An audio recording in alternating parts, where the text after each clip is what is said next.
Hey, podcast listeners, this is Nate from the Made It podcast. Wanted to reach out to any founders, growth marketers, sales leaders listening. We've made a community just for you, and we wanted to invite you to join. We have growth playbooks for you to use, instructional events, a few dozen every month to learn how to use the latest technology, even some free services that can be helpful to help your company grow. The first 1,000 people to join are free. We've created a link. You can click on it in the bio for this episode. We hope you'll join us over at our community. Hi there, this is Nate Houghton with the Made It podcast. Wanted to let you know that this episode is supported by Rush Imhotep. Rush is a financial advisor with Northwestern Mutual. He's one of our preferred advisors that we like to connect people with, specializes in working with individuals with non-traditional career paths like entrepreneurs. If you want to learn more or connect with Rush, you should go to wealthwithrush.com. The link is in the episode bio below. Check it out. Let us know what you think. Welcome to Made It with Connor Tompkins. So, Alex, it's good to see you. I would love to hear a little bit about the company that you sold. Yeah, thanks for having me. I grew up in Ithaca, New York, and started my first company right out of undergrad. It was called Next Big Sound. It was a music data business. Were you in college or did you graduate? It was winter quarter, senior year. Okay. My co-founders and I took an entrepreneurship class. I had an idea that I really wanted to start that I told nobody about for 3 years. Okay. And made zero progress on the business. So this is Ithaca. So this is Cornell. I grew up in Ithaca and we went to Northwestern. Okay. Chicago. We won't tell. Yeah. All right, cool. Definitely excited to leave Ithaca after 18 years.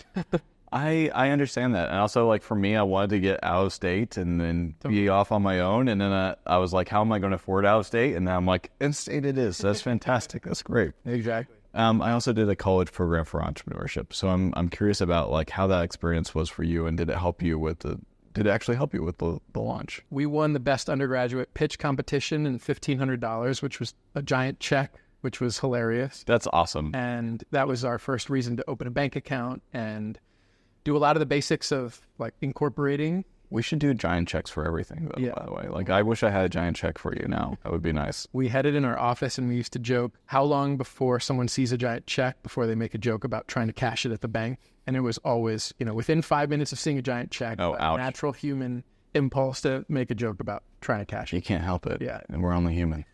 I had a consulting job I was supposed to quit before I started to do Next Big Sound. We raised $25K from terrible investors down in Champaign, Illinois for 10% of the company. For 10%? Yes. This is 2008. Okay. During the financial meltdown. Were they first-time investors or were they repeat investors? Repeat investors, and they had a program tied to the University of Champaign, Illinois. You would think that if they were tied to the university, they might be a little bit more generous. Yeah, you would think so. No. Yeah. But it was really cheap to live in Champaign, Illinois. Yeah. And we moved down there for the summer, built out the first version of the site, launched it, expecting to revolutionize the music industry, and no one gave a damn. Yeah. Well, tell me what it was then and what it became. So it started as a way for anyone to create their own fantasy record label and sign the bands they thought were going to become popular to their own label. And you get points based on how many people sign the band after you, and you'd be charted alongside the artist you helped discover. Okay, so there's a little bit of like shared ownership, like model to this, and that's a big deal now, right? Like that's a relatively like resurgent kind of topic. And I just can't help myself. I see the whole world that way of like, I'm very curious, who are the first people to jump on to buying a new product or going to a new location, store, and can you zoom all the way back and understand, who are the first people to start trends or listen to artists or support? Those are early adopters. Yeah. I like to think that sometimes we are the early adopters, but then not so much. Yeah. Like I'm still wearing crew socks. Certain categories. Yeah, certain categories.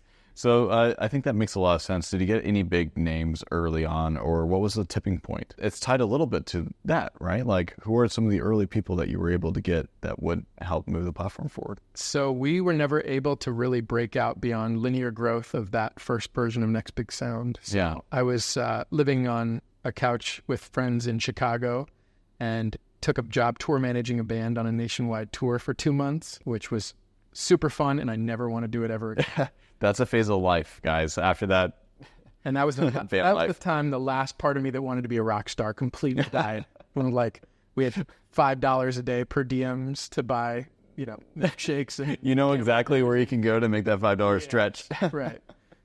Super unhealthy, but got to see the whole country. It was amazing. And we were about to shut the company down. Okay. even though we got in the New York Times and had thousands of bands and users, we just had no business model whatsoever or way to make any money. And that was the first like slap across the face, being like, you can't live in this startup world if you can't make money and have a real business. So we got into Techstars in 2009, moved to Boulder, Colorado. So Techstars was founded in Boulder, and that's the main location. So there's Techstars everywhere. There's one in Austin. There's probably one in here in New York. It was only back then at that time. And we said, that idea we applied with, we don't want to do that anymore. They're like, what are you switching to? We're like, we're not quite sure. They're like, that's a huge problem.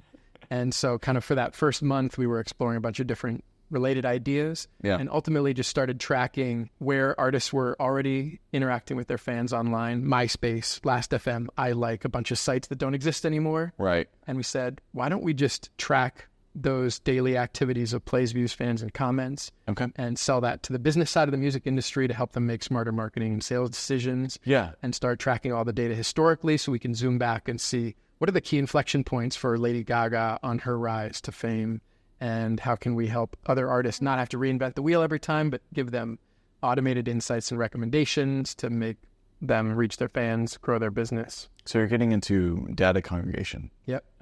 Across multiple platforms. Did you have access to their API, and were you able to pull the data pretty readily because they were pretty early and they're open to that? We didn't have API access because a lot of the companies didn't offer APIs even then. Yeah, that wasn't a common thing. Screen scraping MySpace was our first data. Oh, wow. And then other sites came on as well. We ultimately signed data license agreements with all the platforms, but it started off just gathering the public data.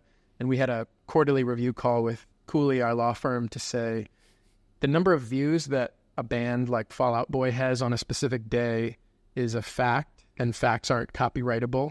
It's not like we were taking the music or the lyrics or the artwork or the thumbnail from their page. We just wanted to know how many @mentions did Justin Bieber have on Twitter on this specific day. Were you able to raise money around this idea? We raised $860K in 2009, led by Foundry Group in Boulder. Yeah.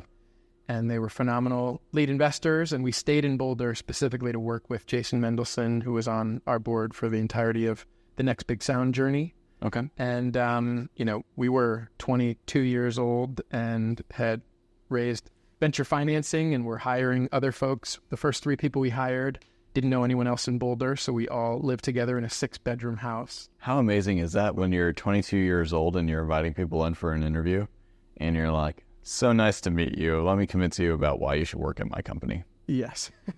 Which is awesome. And you're able to do it.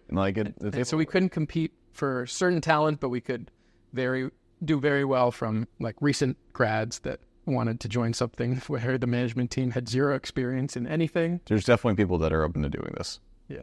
100%. So we got to about $1 million a year in revenue selling big analytical tools to the business side of the music industry. Sony, Warner, Universal, thousands of bands and labels. Yeah. And we decided to raise a Series A.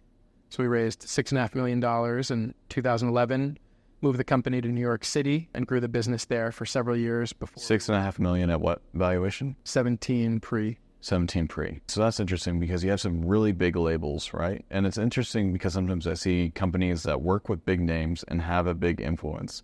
But how much are they able to capture in terms of revenue from those big players? It's really interesting to me. Well, the music industry itself is very funny shaped. There were 4 major labels, now 3, that control 86% of the recorded music industry. It's a remarkably very concentrated topic. Concentrated, yeah. And they have a monopoly on the catalogs of all the artists that everyone in the industry or every consumer wants to hear. Yeah. So if you want Bruno Mars, you have to negotiate with Atlantic and Warner Music Group. So that's why investors traditionally hate the music industry for good reason. It's hard. It's hard to negotiate with the labels. The music industry seems to be divided. Like if you go to the NAMM, like the music conference in LA, it's very much like the haves and have-nots. And the haves have like full floors and it's very clear.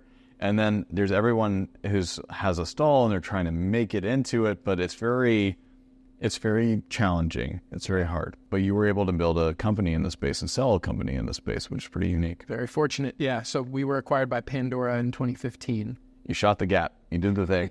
Did you raise another round of investment or was it just off the Series A? Off the Series A. Okay. Where were you able to get in terms of revenue by the time you were selling? We did about $3 million in the full year 2014 before we sold. Before you sold, and what was the multiple or the exit price? 10x that. It's 10x off your revenue? Yes. That's pretty fantastic. Yeah. Most of the time you hear like a multiple off your EBITDA in like the 10x range. To get a 10x multiple on your revenue is fantastic. Yeah. So we had 2 offers, one from Pandora and one from Google. What was the reasoning behind it? They were for the same amount at that time, which was apparently the market clearing price for Next Big Sound in 2015. Pandora was a publicly traded music company, ticker symbol P, the only one at the time. Spotify had yet to go public. Yeah. And we were their first ever acquisition. And we would get, a front row seat to a super choppy public market, multiple CEOs, and the priority was the music industry and music. Google offered a lot of every founder I knew who sold a company to Google was like, they treated us super well. It was like a well-oiled machine to kind of chop up and place everyone within the system. Yeah, I can't imagine. Data analytics for the music industry would be a sub-priority within a sub-priority. I mean, even right now, they're getting into YouTube music now, right? Like, not now, but like, you can see it being a priority today in 2024, right? But you weren't seeing that in 2015. You weren't seeing, like, you would see Google kind of like do a push and then kind of pull back. Yeah. And like, something that's really interesting is that, have you seen like the Google products kind of like graveyard? Yeah. It's kind of... I love that they have that published, right? Yeah, we'll pull it up probably in the end. Yeah, it's a little sad because a part of you is like, oh, I like that product, and now it's dead. You were able to have a pretty good exit with a pretty small staff, which is really interesting. And then also like relatively contained revenue. So you're providing this outsized impact that these companies obviously want recognized, right? What did Google want and what did Pandora want? What were they missing? I mean, we had a core expertise in making data useful for the music industry. Okay. And so at that time, all of the big players, the Facebooks, Google, Amazon, et cetera, they were all trying to build artist portals to be friendly, to help the artists and musicians and to get them on the platform. Get them on the platform, educate them about the role and importance of each of their platforms in the industry. But if you're a manager or a label or an agent, you don't want to log into 15 different dashboards. So you need to be able to see, how do my iTunes track sales compare against my Facebook page likes, my Wikipedia page views, my .com visits, my ticket sales. Did you work with attribution with influencers at all? Or was it mostly like you were just giving them the data and then they were able to attribute it to whatever they were doing on the marketing side? It was mostly tools, a suite of analytical tools they could use to try to understand that with all the daily numbers, all right, we had this blog post or this late night TV appearance. Yeah. What was the spike associated with it? Right. Nielsen had been providing weekly CD sales information since 1991. Okay. But we were the first to kind of bring all the new data points together and release them daily with manipulable tools that they could use. You were the new version. You were like the next generation. That makes a lot of sense. And then from like, from your standpoint, you started the company when you were 22, I want to say. How old were you when you sold? 29. 29. Pretty big difference between start and end. So like being in a house, and moving to New York and having a company that you sold to Pandora. What was that like for you from like a lifestyle standpoint? What it was like for me personally, I mean, you spend every day thinking about the company, and I'd never worked anywhere else. So besides Next Big Sound, a company I'd created. So we had unknowingly recreated a whole bunch of different things that other companies, it was like, when they find a tribe in Brazil that not had any contact with any civilization. Right, that was you guys. We were like creating our own versions of everything because we'd never worked anywhere. I think that's amazing though. And there's like some weird things where it's like, that's unique to my company. Like we're the only ones that use this model. And then there's the other thing where like you just reinvented the Eisenhower matrix and it's been around the entire time, or you just recreated a SWOT analysis. It's hard to poke your head out. It's hard to understand what happens in other companies. And it's hard for an entrepreneur, especially when they're inside a company for longer than 3 years, in your case, significantly longer. You don't get that exposure. And so I recently started doing some things with some other entrepreneurs that I know where we swap. Like I see their day and they see my day. So I invite them into my meetings. They get to see how things are ran, and they pick up on like small things. So they're in the sales meeting with me. Cool. They're seeing a CRM and how we're operating in our workflows, and they pick up on small things. I'd heard some foundry CEOs take it even further and switch like for a week where they will like actually trade. Incredible to me. Which is insane. So let's talk about the Pandora transaction. You went over, and how was it for the team? Like, how did the team transition? Did all of them join you? They kept the whole team. They kept the product in market, and they treated us super well. I mean, you guys are 9 people, right? It's we were like 25 when we were acquired. Oh, okay. So you guys went when we moved to New York, and then 25 when we were acquired. So all 25 stayed together. How many years were you there? I stayed 5 years. That's fantastic. Most of the time when I hear about earnouts, it's relatively like a short span. So there were 3 of us co-founders. One of us left after 2 years. One left after 3. Okay. And I stayed 5. And I'll explain kind of why and what I was doing. Yeah, that would be great.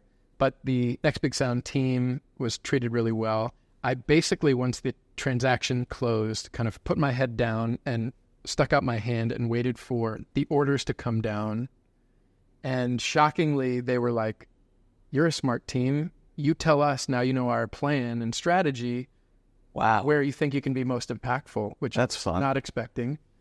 I had to do a lot of conversations with the team when we would get, flash surveys and other company-wide things. And they're like, "Do we answer this as Next Big Sound or as Pandora employees?" I'm like, "We're all Pandora employees. Pandora bought the entire company. They bought the furniture you're sitting on. They bought the IP, the trademarks, every single thing." Yeah. But still, there was, a lot of pride and goodwill towards Next Big Sound.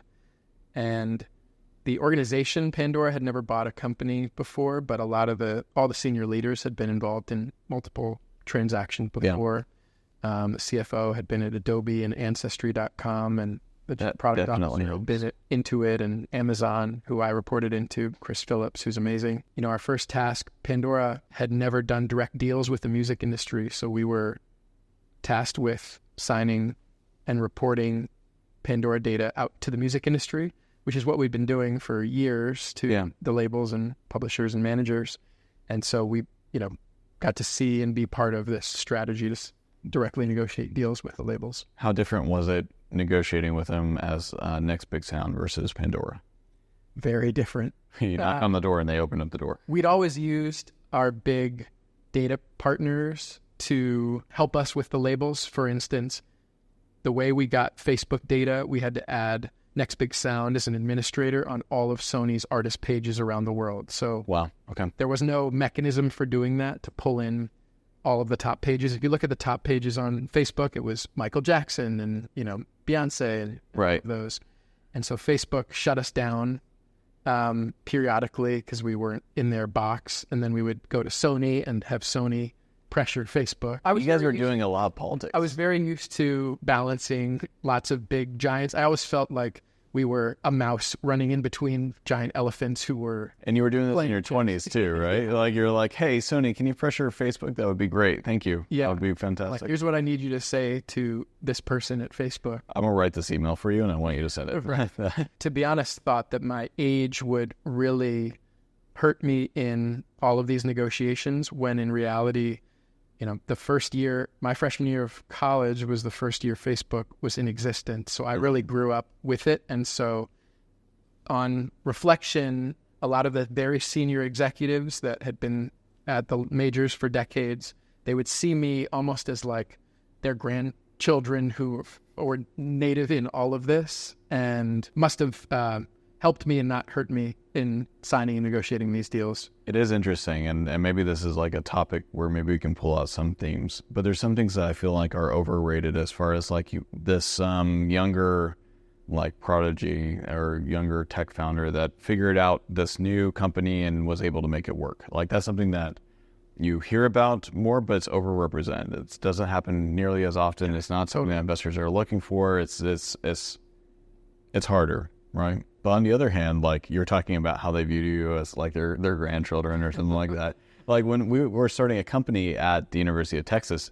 it was like easier to talk to people. It was easier to get in. Like we were using the university system. We had great mentors and advisors. Like we had Bob Metcalf that did 3Com and Ethernet cable. Yeah. We had Ben Dyer that did Yeah, Metcalf we had Vendire that did Peachtree Software, and like a lot of these really cool OG founders. And it was leveraging your age wherever you're at. There's definitely something that you can use. There's definitely something that you can use whenever you're using the university system or using your age to target a certain demographic. So totally. Did you have anything from your 20s that you kind of like pulled out? For us, it was, leaning into the, hey, we're never going to outcompete Google or Facebook on offers, but we can offer them something that they can't, which is like incredible autonomy and involvement in a company where the CEO and founder is the same age as, the software engineer who just joined. There's something magical about figuring it out together. Yeah. Kind of fun. And we'd recruit heavily from, universities where we had networks, and just kind of leaning into your advantage, whatever those are. Feel very strongly that everyone has those advantages, and often just if you're trying to outcompete someone on their advantage, you're going to lose. Stay in your like zone of excellence, like your sweet spot. So at Pandora, I ended up taking on more in different teams. I also, for the first time in my career, started working more of a 9-to-5 schedule. That's refreshing. I don't know if you've ever done that.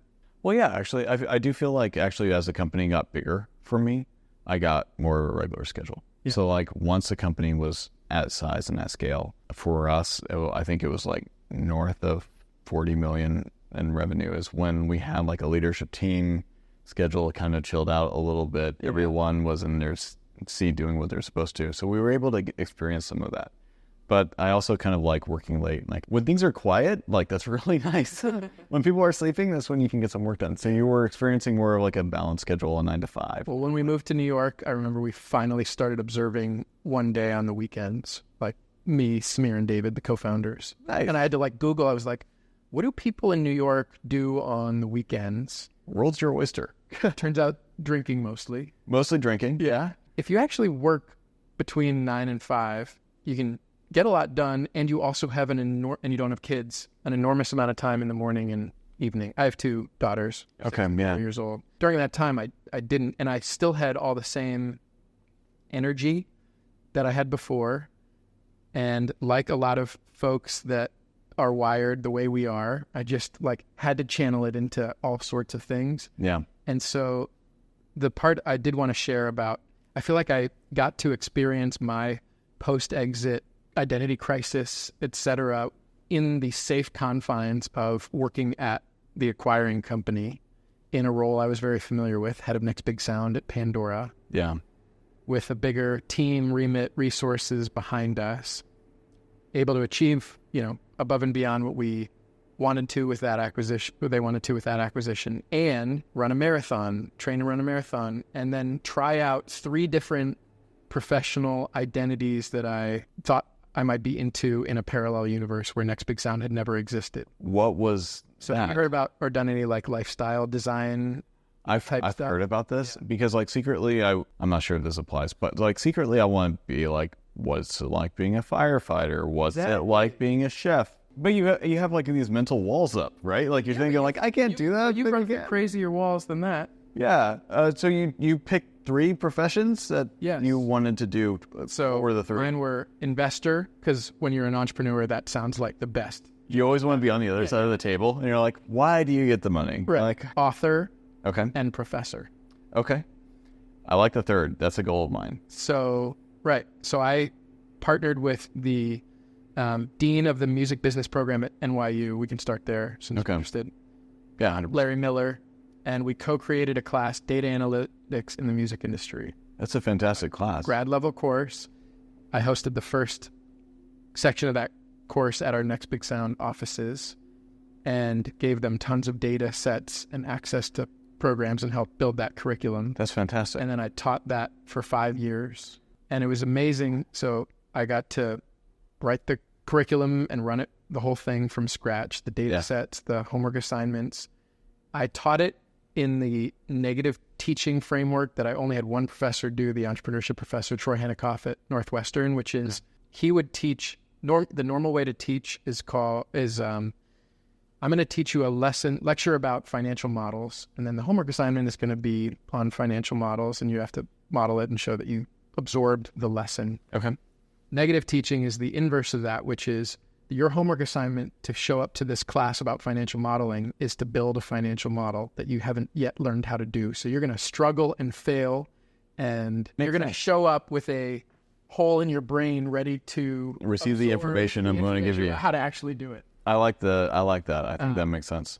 So how did you, what's an example of this? Well, I would do that with, give them a disastrously messy data set, which is how they all are. Yeah. And then they would have to clean it up and bring in a clean, polished data and come up with some insight. And then answering a simple question like, what's the most popular holiday song? Well, now you're like, ChatGPT, code interpreter, what is the best? Yeah. Right. Anyway, that class is now required for all grad students at the Steinhardt Music Business Program. That's fantastic. Did you do this while you were at Pandora? So you were able to still have that.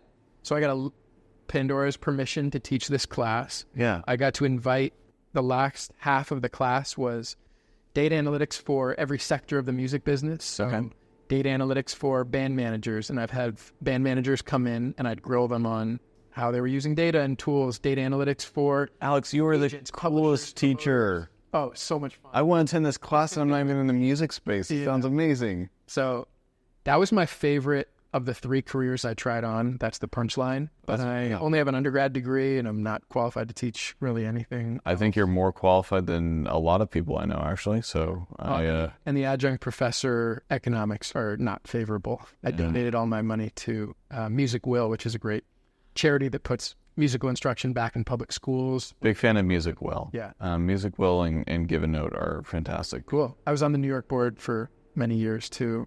Yeah. Music Will. Anyway, that was really cool to get I would have people that we were negotiating with at Pandora from the labels come in and into the class. It was just a very cool. I feel like you made like your own little ecosystem, right? Like you had this ecosystem of like you have Pandora here and then you have the school environment here and this nonprofit and then you're able to. They all benefit. It was perfect. That's really cool. Are you still involved in? Where are you involved in now? So I stopped all of those things, and I will tell you, I started a new company. And it's a little bit of a pivot. Completely different. Not a little bit of a pivot. But I am trying to recreate eventually that ecosystem where the nonprofit work I do can contribute, the startup work, it all fits together, because that was a really magical 5 years. I like the saying that like, why do something for one reason when you can do it for 100? Like, I think that's cool. That's like, yeah. And if one of the reasons don't work out, you have 99 more, right? Yeah. And so like with this podcast, there's also the Entrepreneur Cooperative. So the podcast helps with Echo, and Echo helps with founders compared to post-exit founders. And then it helps kind of hopefully helps build on itself, right? Yeah. And then they become pre-exit founders become post-exit founders, and it's like a little bit of a circle of life. Plus with your buying companies and the ecosystem you're creating that way and learning. And so yes, you're pivoting completely, and you're Professor Alex, and now you're going into a new venture. Yeah. And my other 2 identities that I tried on were the investor. So David, Samir, and I each put aside money from the Pandora acquisition. We called it Next Big Ventures, and we invested in like 15 data analytics companies focused outside the music industry. Yeah. And I found that I was surprised how unrewarding I found it intellectually. I had a lot different view of what investing would be like. Did you want to be more involved? Of course. That checks out. Yeah. Yeah. And I also thought it would be more thesis driven, like how's the future of this space going to unfold? And let's find the perfect company and team tackling it just the way we see it. Yeah, it's like the right stuff. You're building like the first astronauts, and you're like, I want the best person from each category, or we're going to the moon. It's going to be great. And then it turns out it's much more like either it's a hot round and it's closing in 24 hours and they can make room for us, but we have to decide quickly, or it's like so early on in our 25K check's not going to get them anywhere, and it's probably just going to evaporate and can't move the needle. So I think part of that was, the size checks we were writing and the time, 2015 to 2019, we were doing that. But we haven't invested in anything since 2019. You invested in a pool of companies, and there's been enough time. Have any of them able to exit? What did that look like? The first one we ever invested in is doing the best, and we had a tender offer to buy our investment out which would return all the capital we'd invested in all the others. It's funny how that works. So that's the power law model, but it's just like it was a giant pivot that they made, and we loved the team and the original idea. Don't have any kind of helper affiliation for the second version of it. So it was just like random and didn't feel like we had that much to do with their ultimate success. They're still going and doing great. Well, I mean, he helped fund them in the beginning and eventually got them to pivot. So that's something, right? That's like the first stage of a rocket. You got there. Yeah. I'm glad we didn't raise outside capital or other people's money or sign up for a big fund to do that. Professor, investor, author. I wrote 55 blog posts and published before I even published the first one, and published one a week for a year. Okay. So I was like, I don't actually love the sitting down and writing as much as I romantically did in my head. I have this illusion of myself like going to like a lake house and being like, I'm going to cut out all distractions and I'm going to Hemingway this thing, and it's not going to happen. Have you tried doing that? Yes. You're going to go insane. Not great. No.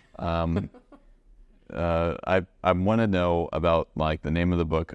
I wrote more when I was younger, and it was more fantasy stuff, a little bit smutty, a little bit of steam, a little bit of spice, and it's out there on the internet. It's under a different name. Pseudonym? It's under a pseudonym, yeah. And I'm not going to share that on the podcast, but it's out there, yeah. And I definitely did a clean version for my parents. I just like cleaned it up. Self-published, yeah.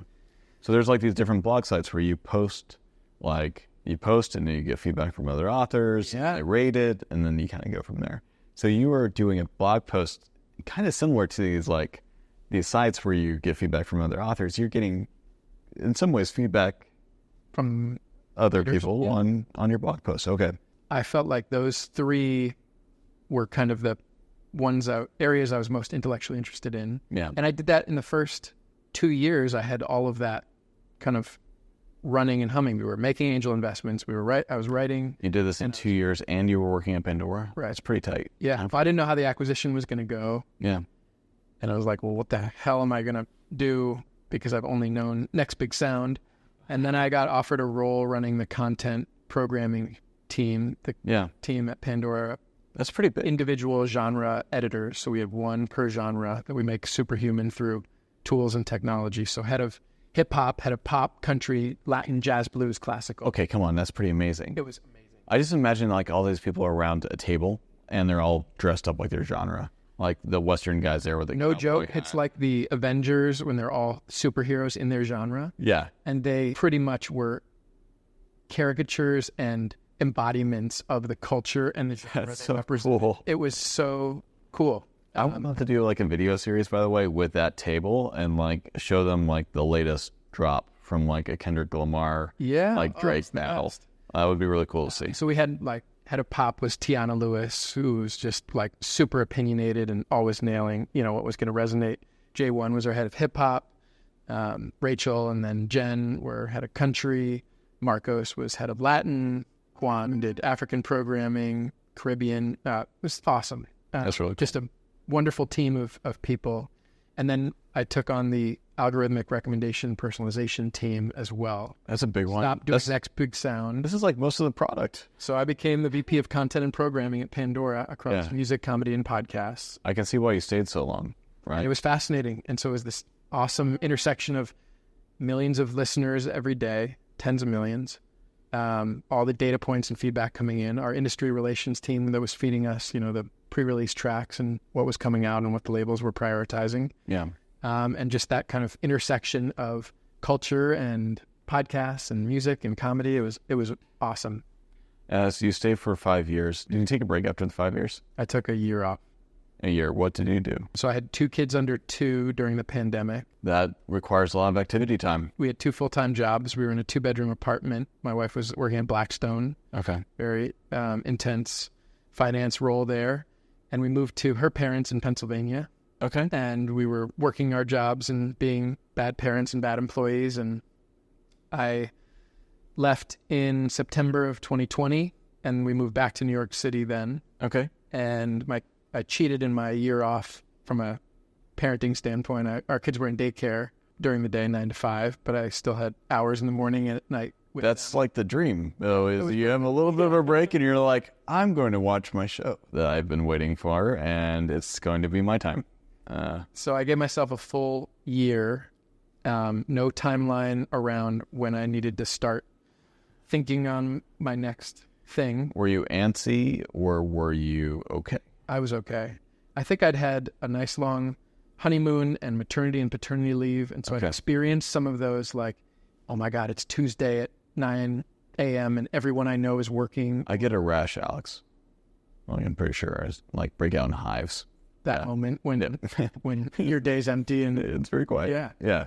There's so we were talking about post-exit founders and some camps, some commonalities. There's people that get antsy and people that don't get antsy. Like the people that don't get antsy, they take time. The people that are antsy, they're on to the next thing like right away. There's a group of post-exit founders that are post-economic and retired. Like they're done. Yeah. They're like tapped out. We know some of the emails. And then there's another one where they're like focusing predominantly on investing. So they're focusing more on their family office, managing the money that they were able to get from their exit. There's another camp which is immediately on to the next thing. I would probably say venture studio is kind of in between, like launching a new idea and investing. So it's like somewhere in between.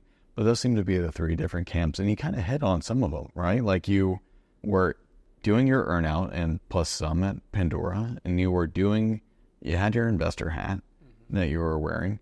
And then eventually you weren't antsy and you were able to take time to decide what you want to do next. So you were able to hit on some of these different groups. Yeah, it's funny. We all went through this, our own journeys at different timelines and over periods of time and with different levels of financial outcome, but the similarities are striking around kind of realizing I can't just do nothing because I'm not wired that way. Yeah. And now who am I sitting with that stillness, asking those hard questions and figuring out how to use your precious time. So I feel very lucky in that I kind of cheated when I see some of the others, folks who have, acquisition and then like termination, or they're like their last day is the day of the acquisition closes. And that's a very jarring juxtaposition for me. I felt like I had kind of a little bit of a cheat code. I had the 5 year of increasing responsibility within a larger organization at Pandora. Pandora itself was acquired by SiriusXM, so I got to see the other side of that. Yeah. But you're also getting exposure on like how they organize, like a bunch of different business practices, working with a wider variety of different people, working with the head of hip hop and the head of country and the head of jazz. And so like you go from this thing where you're creating your own systems, and it's probably very interesting to operate on other playbooks that are not yours. Totally. I was like, what's an HR business partner? I'm like, I didn't know any of the, what's a finance business partner? All these roles, and you're like, oh, that would have been nice if I had this before. It's RevOps. Yeah. Yeah, for sure. All the departments and all the different things. Yep. It is interesting because depending on like how big your company is, you either see or don't see this stuff. Right. Like if you are like sub 20, it's very different than if you have a 100-person company. It's very different than if you have 1,000 people. It's night and day different skill set and different roles. Yeah. And especially like, for example, around 20, you're like, I need HR. Like that's usually when that hits. And it's like kind of loosely standard across industries, because at 20 people you usually get that one person that you're like, I'm wondering if the part of the through line for me is always like, how can we have the 20-person CEO, founder, he or she not need to discover on their own that they should have a people person starting around then? And what, with Next Big Sound, it was always, hey, you're not the first indie rock band from Brooklyn or the first up and coming hip hop artist. What have other artists like you that are a step or two ahead done successfully at this stage in their career? There's some tracks there. And tracks. And when we get into what I'm working on now, the same kind of thing of like, hey, you're not the first manufacturer of this sector or that sector. What are other incentives and tax credits that you're taking advantage of that the manufacturer down the street is also utilizing that you don't know about? Right now we have access to more information than we ever had before, and easier ways to access that information.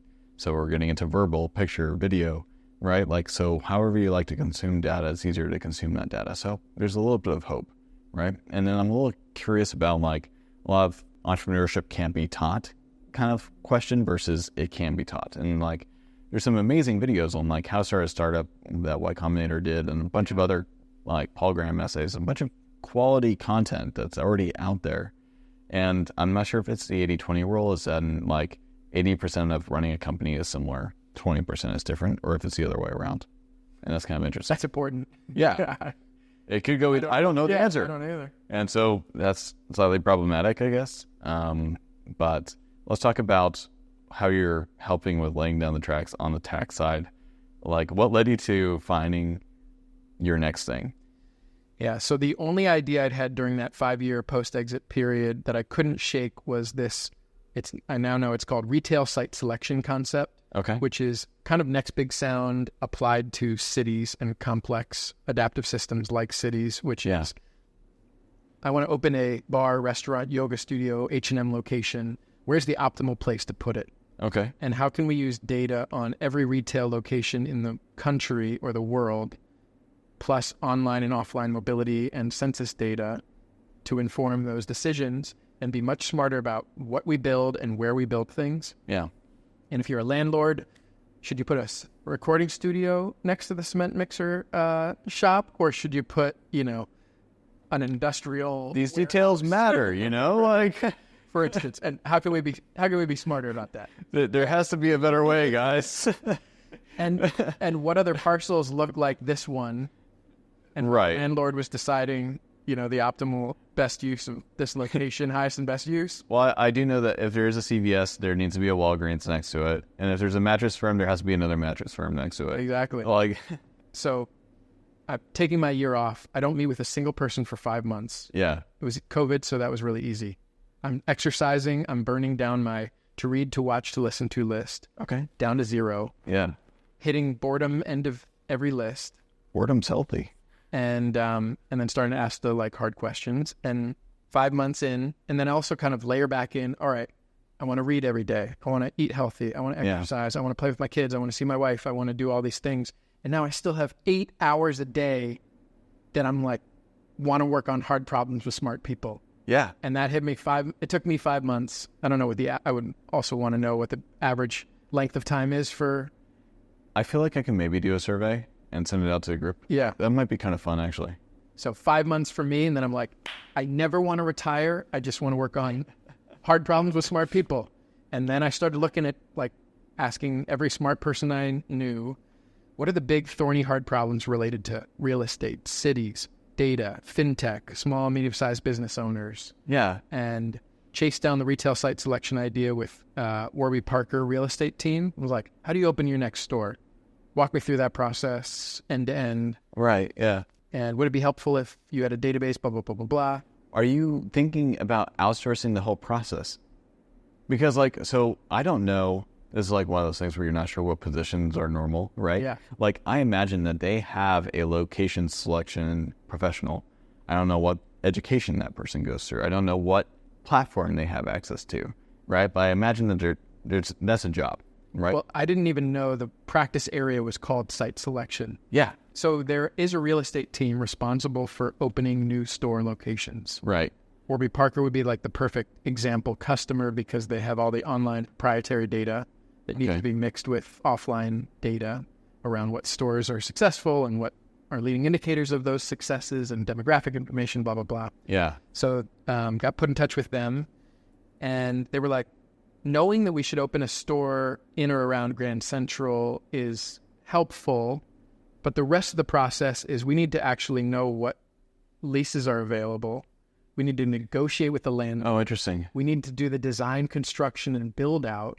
Wait, are you helping through all those? And I was like, I can't build software to do any of that stuff after the first tell you you should open in Grand Central. Yeah, that's a lot. So I lost faith that I could build a big scalable software business in the world of site selection.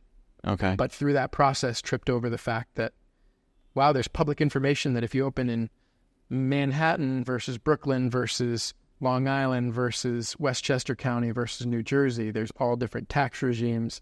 There's economic incentives, tax credits, local, county, state, federal programs. They're all publicly available, which I was used to. They're just a mess. And they're terrible at marketing. You have no idea that these things exist. Well-intentioned legislation is passed. It goes onto a municipal website somewhere. To die. Different format than the neighboring county. Yeah. There's no marketing budget behind it. It's a different application form for every single one of them. Okay. And so we had the stupidly ambitious idea to digitize every local, state, and federal program in the U.S. We think there's about 3,000 to 5,000. How hard is that to do? Well, we're 3 years in, and we're into the startup. This is funny. It's like one of those things where like one of the traps of entrepreneurship is you're like, this should be pretty easy. How hard can it be? Like they're publicly accessible. You can you can access. You can run a scraper. You can like outsource a team. You pull the data, which is a blessing, right? You want to underestimate it, or else you wouldn't do it in the first place. And so like you're 3 years in. Yeah, there's a frightening amount of complexity. Yes. To all of this, there's good reasons why the whole world is set up the way that it currently is. I'm more convinced that the business opportunity to bring technology to the world of incentives and tax credits is bigger than I even imagined when we started the company. Figuring out what the right way is to finance that and how to grow it most successfully. How much financing do you need from like a tech standpoint? Because have you finished the scraping over the past 3 years? We built the database of incentive. We built a matching algorithm to pair companies with the programs they should consider. Okay. And then we've built a abstracted application engine, almost like a common app that can take common data points about a company, previous year tax return documents, EIN numbers, revenue, employee counts, and pre-populate PDFs and other applications. Have you gotten to the point where you're proactively sending it out to them? Like sending it out to companies saying you're in this area or you're thinking about this area? Well, here's the problem is that when you approach a company directly with this message, we thought that would be a no-brainer. I would think so. On the table. Turns out that everyone thinks their CPA who files their corporate income taxes is on top of all of these. I have very little faith that they're on top of it and that they're looking at these things. Well, you would be correct. Yes. But the problem is that... Does it make more sense to work through the CPAs? I wish you'd said that to me 3 years ago. Oh, okay. Well, we're on the podcast. Yeah, okay.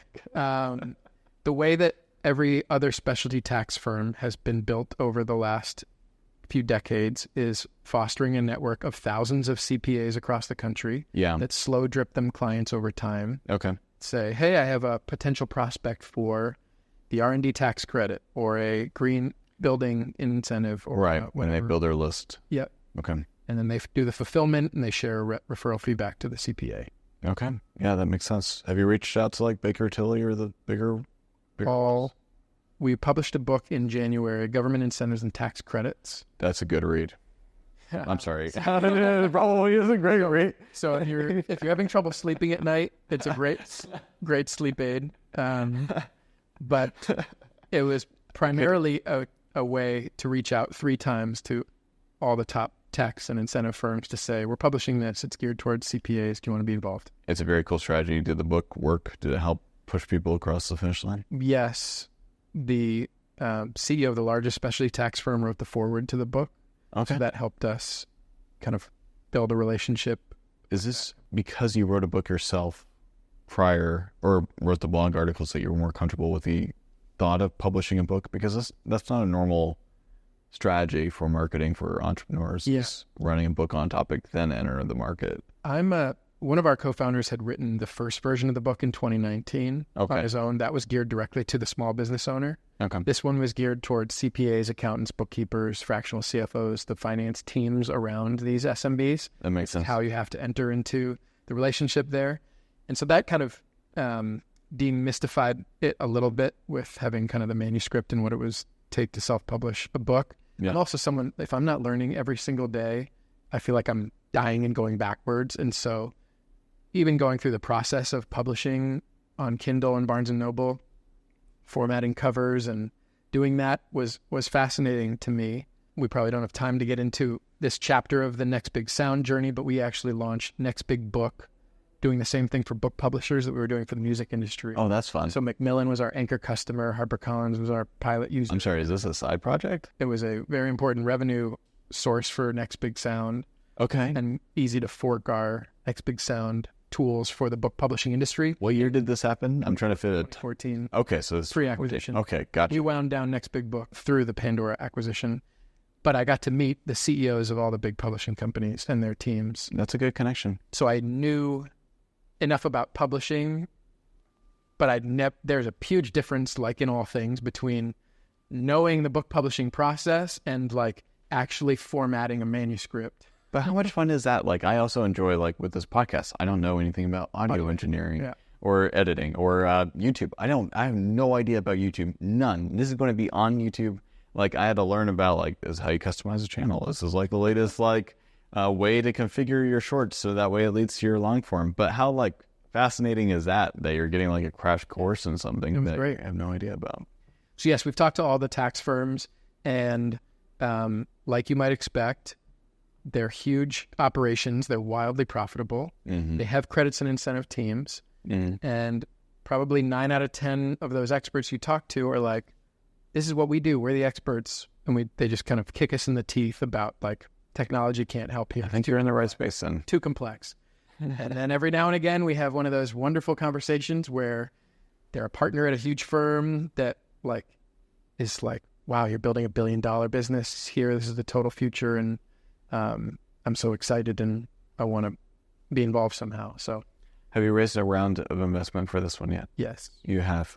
What are the details of the raise? We raised a $3 million seed round in 2021. Okay. Homebrew and Box Group are the two biggest investors, and they've been wonderful. Okay.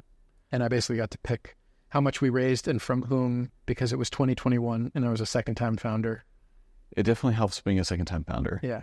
For sure. And then, like, also, Alex, with, like, your personality and, like, how concise you are, right? Like, I, like, spasm and I make a, like, landing page, right? You're very concise. And, like, and also with this type of pivot, you were focusing on data, like, and that sale to Pandora. And then this pivot seems like a very specific, very, like, there's very clear intention, right? And it inspires a little bit more optimism than that. I felt a lot of pressure in the year off. And for my next thing from any investor I talked to, which was like basically mapping my experience onto whatever was trendy and buzzy then. So it was like, why don't you start an NFT analytics company? And I was like, because I'm not intrinsically fired up about that business. And thank goodness I didn't, because it's a long, hard journey. And we're crazy. Fired up about tax credits. I think it's just as interesting and fascinating as data in the music industry. I think you're 100% right. Yeah. But you had to go a few layers deeper to get that interest. You know what I mean? Like, on the surface level, not at all. Yeah. My wife looks at me because, we've been together a long time. And, I was like flying to the Grammys and meeting red carpets and meeting all these artists and it's so different. Album listening parties. Just like, can you go back? And, go running around to all the labels. Yeah. Now I'm like, I've got a big meeting at KPMG, and then I'm going over to Baker Tilly, and then I'm going over here and there. Yeah. And I'm like fired up. I'm like, I'm meeting the U.S. head of credits and incentives for big firm. That's awesome. Wow. She's like, I love that for you. I love this journey for you. This is fantastic. Exactly. Yeah. One of the companies was a dog genetics company. So much cuter, right? Like, you're working with puppies. You're working with the Puppy Bowl as an advertising channel. Like, you're on Good Morning America. And then from that to outsourcing. Yeah, not sexy, not cool, and you're like telling people about, like, you can work, but with people all around the world. And then they're like, it's not the Puppy Bowl. I also, for me, was like, I'm going to sign up for, like, I want this to be my next chapter, which is like, I wouldn't have written the book if I didn't, like, really want to be in the credits and incentive space for a long time to come. Yeah. There's way too much work. And I'm like, even if subsidy doesn't work out, I would work in the same space trying to bring technology and streamline. I just see such a huge opportunity. I'm fired up by the work we get to do when we can connect a well-intentioned program with a business that's doing the right thing, that doesn't know about the program. It's like this win-win-win-win-win for everybody, for the environment, for the community, for the workers they're hiring, for the business owner to reinvest. And all these programs are triggered based on hiring, buying equipment, investing in your community, rehabilitating old historic structures or whatever. And for sure. There's a park down the street from where I live, and they got revitalized by one of the bills that passed, and you would have no idea. Like, amazing. Yeah, and if anything, it needs better marketing. So, like, people need to know about how some of these programs are impacting them. Yeah. So now I walk down the street, and I'm like, I wonder if this cement mixing establishment is taking advantage of XYZ incentives and tax credits. We can go next door and find out. And they might be in an opportunity zone or some geographic-based program. Opportunity zones are insane. They might be hiring veterans or ex-felons. They might be, investing in training and upskilling their workers. And There's programs for all of that. People need to know. Where should people go to find you? And then also, do you have like some words of advice kind of tied specifically to like the spaces that you're in / exited from? Where should people go for tax credits? Where should people go? How should they use some of the information that you're giving them? I think on that question, if you're running a business, talk to your CPA very openly and say, are you looking out for local, state, and federal economic incentives and tax credits? And if they say yes, but they're in the 9 and 10, that's, well, probably not. They will all come clean and tell you if you ask them point blank, in my experience. Yeah. But, it never hurts to run a quick Google search around county economic development, state economic development. I wouldn't even know what to search. So it's good that you're actually saying what to search. Yeah. I wouldn't even know. So use your state, your city, your county, and then federal economic incentive. This is important. What are the most common economic things that people should be aware about? And I use a super broad term of things, but if I was to list 5 things that you should look up opportunity zones, you should look up research and development credits, what would be that top list that they should search? For this audience, your audience, if it's primarily startups and early stage companies, they're usually pretty middle. They're hitting the scaling kind of point. We think about the atomic units of incentives and tax credits as a person, a project, or a place. So is your address, physical address, in a designated community? Mm-hmm. So that could be an energy community if there's been a coal mine closure in your vicinity. Okay. Or an opportunity zone like you've talked about. Yeah. Or a new markets tax credit. You would kind of need to plug it into a bunch of just place-based incentives, or what those are called. Okay. On a project basis, if you're installing a solar system or any kind of energy efficiency project in your lease or owned facility, there's incentives related to that. Okay. And then hiring, especially if you're hiring from folks that have faced barriers to employment in the past, like ex-military, ex-felons, long-term SNAP recipients. What would this be called for the hiring programs? That's called the Work Opportunity Tax Credit. Okay. And then R&D is a great one if you're doing anything around innovation. That's a big deal. I know that we took advantage of some of these, but not all of them, and right. Probably a portion of what we could take part in. So I missed them all with Next Big Sound. We did 0 of them. Yeah, because you're focusing on running a business. It's hard. If you were to call this podcast, and if you were to give it a title, what would you call it? This episode or the podcast? This title. Would it be tax incentives are sexy? Would it be from music to taxes? Glamour and glitz across the music industry and tax incentives. Okay, cool. Might be too many. We're going big. What's the name of the book that you wrote? Government Incentives and Tax Credit. Can that be the name of it? And where should people go to find you? My website is alexanderswhite.com. That's fantastic. Thanks for being on the pod. Yeah, thanks for having me. This was great. Good to have you. Bye, guys. That's the pod. That wraps up today's episode. For more inspiring stories and valuable lessons from successful entrepreneurs, be sure to listen and subscribe wherever you get podcasts. Thanks for listening. Until next time, keep pushing boundaries and writing your next chapter.